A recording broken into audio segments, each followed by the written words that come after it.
तिब्बत से आई बाढ़ ने नेपाल में भयंकर तबाही मचा दी है और ये बाढ़ अब भारत के बिहार तक बढ़ गई है। इसको देखते हुए 6 जिलों में अलर्ट जारी कर दिया गया है। एनडीआरएफ को एसडीआरएफ को तैनात कर दिया गया है। दोस्तों, नेपाल में इस वक्त भयंकर बाढ़ आई हुई है, जिसके कई सारे डरावने वीडियो आए हैं। कुछ सेकंड में ही सब कुछ तबाह होता साफ नजर आ रहा है। एक और डरावना वीडियो सामने आया है और ये जो तस्वीर है, ये चाइना के अधिकृत तिब्बत के इमिग्रेशन सेंटर की है। बाढ़ की वेव करीब 5 मंजिला ऊंची इमारत को पार कर गई और यहाँ पर शायद ही कोई जिंदा बच पाया होगा। बाढ़ की शुरुआत इसी एरिया से हुई है जो बाद में नेपाल में एंटर हुई।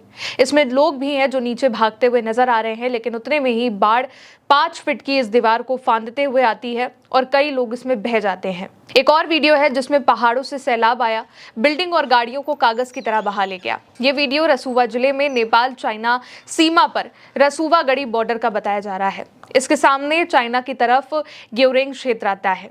एक वीडियो है जिसमें रसुवा जिले में भोटेकोशी नदी में अचानक बाढ़ आई है।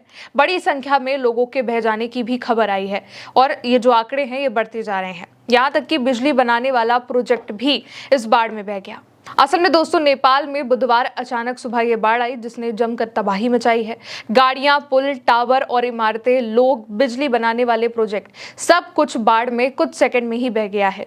पूरे सोशल मीडिया पर नेपाल में आई बाढ़ के कई सारे डरावने वीडियो सामने आ रहे हैं जिसमें कुछ सेकंड में सब कुछ बह जाता हुआ नजर आ रहा है। नेपाल की सेना रेस्क्यू ऑपरेशन में जुटी हुई है। काठमांडू पोस्ट के मुताबिक बुधवार सुबह आए इस फ्लैश फ्लड में कम से कम 7 लोगों के मारे जाने की पुष्टि भी हो चुकी है। करीब 9 बजे भोटेकोशी नदी में अचानक बाढ़ आ गई और ये पानी तिब्बत की ओर से आया।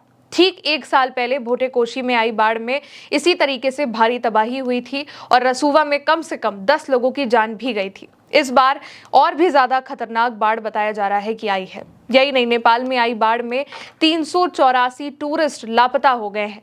नेपाल टूरिज्म बोर्ड ने लिस्ट जारी करी है और ये डेटा नेपाल की 10 प्रमुख टूरिज्म एजेंसियों से लिया गया है। इसमें 291 विदेशी और 93 नेपाली नागरिक शामिल हैं। 291 में से 105 भारत के रहने वाले भी बताए जा रहे हैं। बाकी की राष्ट्रीयता की पुष्टि अभी की जा रही है। बाढ़ की चपेट में रसुवा का एक हाइड्रो पावर प्रोजेक्ट भी आ गया है जो ताश के पत्ते की तरह बह गया और वहां पर राहत और बचाव अभियान में करीब 14 हेलीकॉप्टर लगाए गए हैं। लापता लोगों की तलाश करी जा रही है। प्रभावित इलाकों में फंसे लोगों को सुरक्षित निकालने का काम भी किया जा रहा है।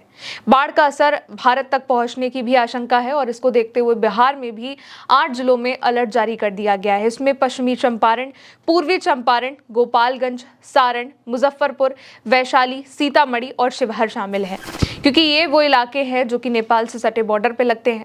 बिहार के आपदा प्रबंधन विभाग ने गंडक नदी में करीब 3 मीटर ऊंची फ्लैश फ्लड वेव आने की आशंका जताई है।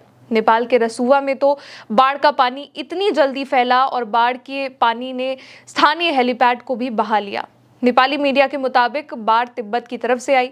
माना यह जा रहा है कि तिब्बत में हिमस्खलन या फिर लैंडस्लाइड से नदी धुन गई थी और फिर अचानक फूट गई, या फिर ग्लेशियर लेक आउटबर्स्ट की वजह से भी ये फ्लड आया है। कुछ रिपोर्ट में तिब्बत की तरफ भारी बारिश का भी जिक्र किया गया है, लेकिन ज्यादातर यही माना जा रहा है कि ग्लेशियर फट गया जिसको लेकर के ही ये बाढ़ फैली है। दोस्तों, ग्लेशियर झील के सामने अक्सर बर्फ, मिट्टी, पत्थर और मलबे की प्राकृतिक बांध जैसी संरचना होती है।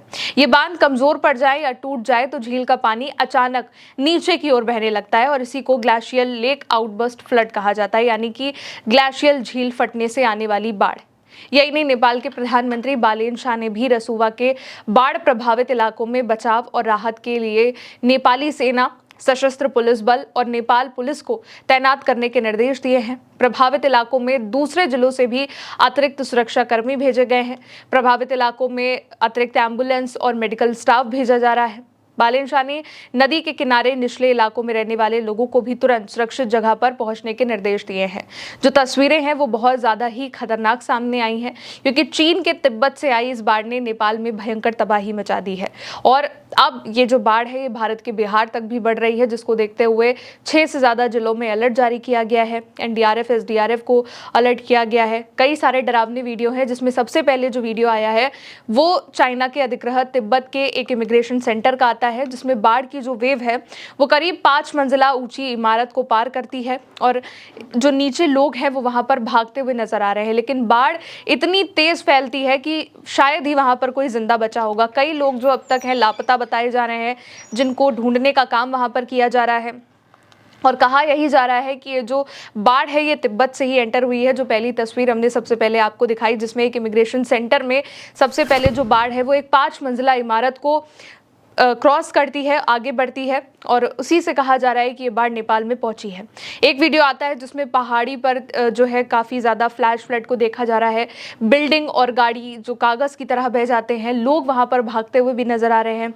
रसुवा जिले में जो नेपाल का चाइना सीमा बॉर्डर है, जिसको रसुवा गढ़ी बॉर्डर कहा जाता है, इसमें भी सामने चाइना की तरफ गिरोंग क्षेत्र आता है। उसमें भी दिखाया जा रहा है कि किस तरीके से बाढ़ आगे बढ़ रही है। एक और वीडियो है जिसमें भोटे कोशी नदी में अचानक जब बाढ़ आती है तो लोग वहां पर बह रहे हैं। बिजली बनाने वाला जो प्रोजेक्ट है वो तक बह गया है।